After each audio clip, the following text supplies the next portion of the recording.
matter how old you are, meeting some of your favorite Disney characters from your childhood immediately just feels so good. It makes you wash away everything that you deal on a daily basis, mortgage, stress, loans, car payments, whatever. Washes that all away for a very brief moment, and you're there as an adult.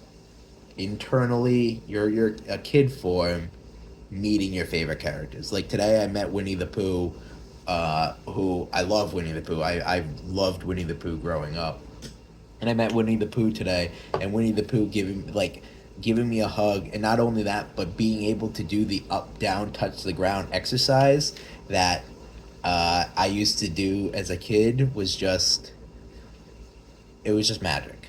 So those child focused things were just so nice. It was great to be able to have those things, and I'm glad that families and children are able to experience those. And even if you're not a child, or even if you don't have a family, you can still experience those things and love it. So that's number 9.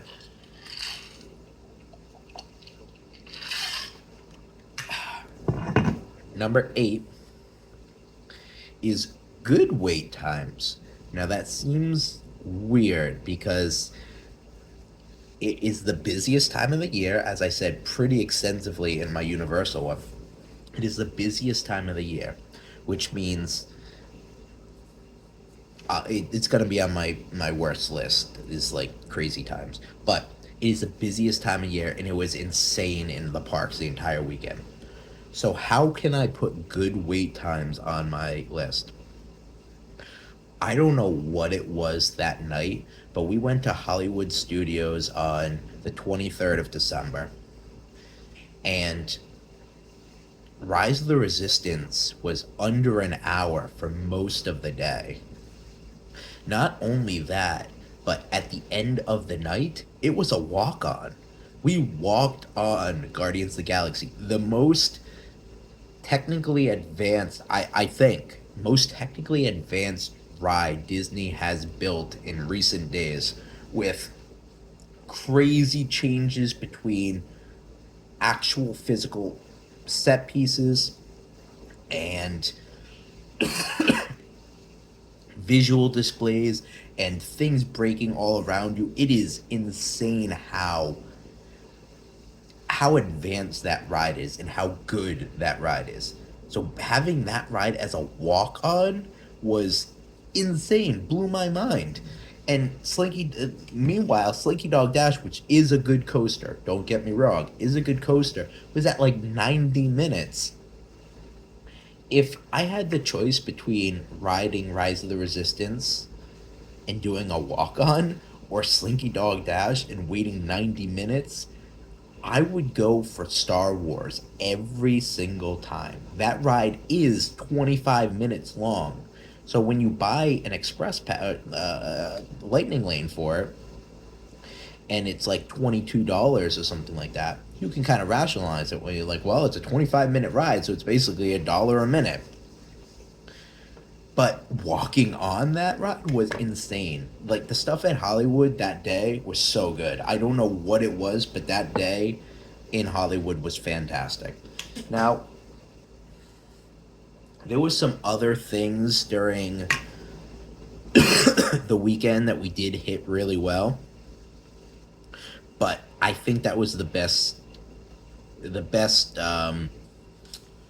example of a good wait time. So there were good wait times, few and far between, but good.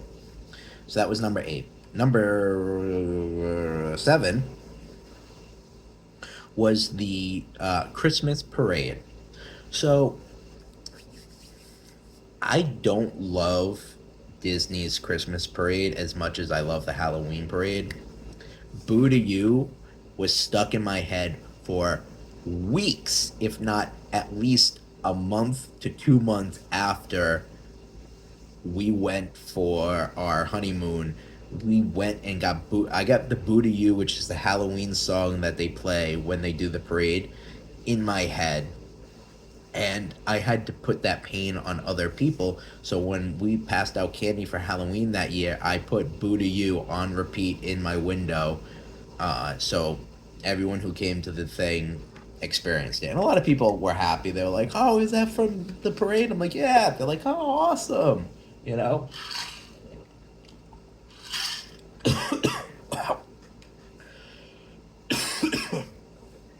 Dying. So I'm not as big a fan on the Christmas parade as I am on the Halloween parade. But the Christmas parade is nice. It's got some Christmas characters. The music is okay. It's not as catchy. It's not as it's not as eye catching as some of the other stuff, but it's nice. It definitely puts you in a good feeling mood for Christmas. So we watched that on Christmas Eve, and what was nice about it is normally that parade is only visible if you go to the Mickey's Christmas party after hours.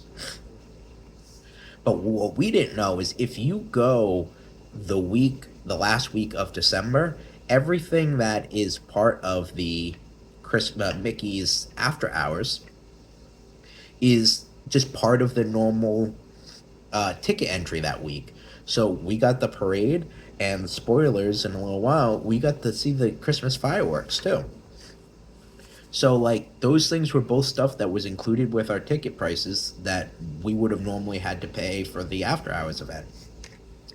So I will say I'm not as passionate about this parade. It was good enough.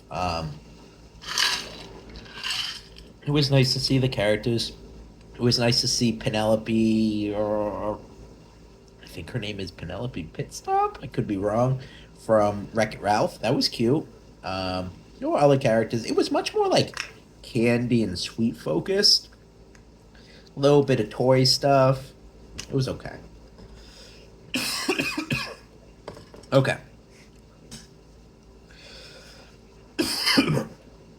So that was number 7. Number 6 was Rodeo Roundup. So, Rodeo Roundup is an all you care to enjoy barbecue place in Hollywood, located in Toy Story Land, that we had never been to before. And I will say, I probably could do a whole video just on Rodeo Roundup, but for brevity's sake, because we're already getting a little bit long in this video, for brevity's sake, I will say it is a great dining experience. I would say I probably won't do that again with at least just my wife and I, because it is the same amount of food for the table if you're like two, I think, as much as like it's for like 4 people. I think they bring out the same amount of food. So it was a lot for us to eat. We didn't end up eating it all, obviously, but why it's on this list is because the environment was a lot of fun. Everything in that, just the whole premise of Toy Story Land is that you're supposed to be shrunken down to a toy size in Andy's like backyard room, things like that, right? So that's no more 100% prevalent than in that restaurant, because everything looks like a pop out of a toy. It's great. And not only that, but they do little a la Rainforest Cafe moments where every so often you'll get a red alert from the green army men till Andy's on his way, and everyone in the restaurant freezes. No one moves, no one says anything. Everyone has to remain perfectly still, and then the army man basically gives the all clear once Andy has left. But it is just, there's other things as well, but it is just great to see all of the waiters and waitresses did it. Every single person in the restaurant. It's like an on-running gag that every single person was on board with, and that was very wholesome for that point in time around the holidays. So, and the food wasn't bad. It was pretty good. It was just a lot. It was not the best barbecue I've ever had, but it was passable. It was good. I mean, it filled me up. So I recommend Rodeo Roundup once. Maybe test it out and see if you want to do it a second time. But it's also kind of expensive. It's $45 a person. But again, it's all you care to enjoy. So you could eat a lot and fill up for the day. So, before I die, let's continue making its way through this list. Number 5 is the Minis Christmas time fireworks. I don't know the full name of it, but it is the specific fireworks display for Christmas that has to do with Minnie Mouse. She hosts that portion of the party. And we, full disclosure, we were not planning on staying for the fireworks. We were exhausted. I'll get to this on my problem list, but we were exhausted. It was a really long day. Everyone was around us at all times, and it just drained our batteries to an insane degree that at the end of the night we were like, we can't get to Main Street. We can't get anywhere to even see these fireworks. Not to mention everyone's gonna leave right after the fireworks. Let's just go. So we did. And I got on the ferry. We rode back over. And no sooner did we get off the ferry that the fireworks started. So the display was so good, you could see them from the other side of the lagoon. And it was nice as well because on the other side of the lagoon where the ticketing center is, they still play the music and the sound effects and everything like that like they would on Main Street. So we basically got the music there to our left. We got the fireworks display right across the lagoon.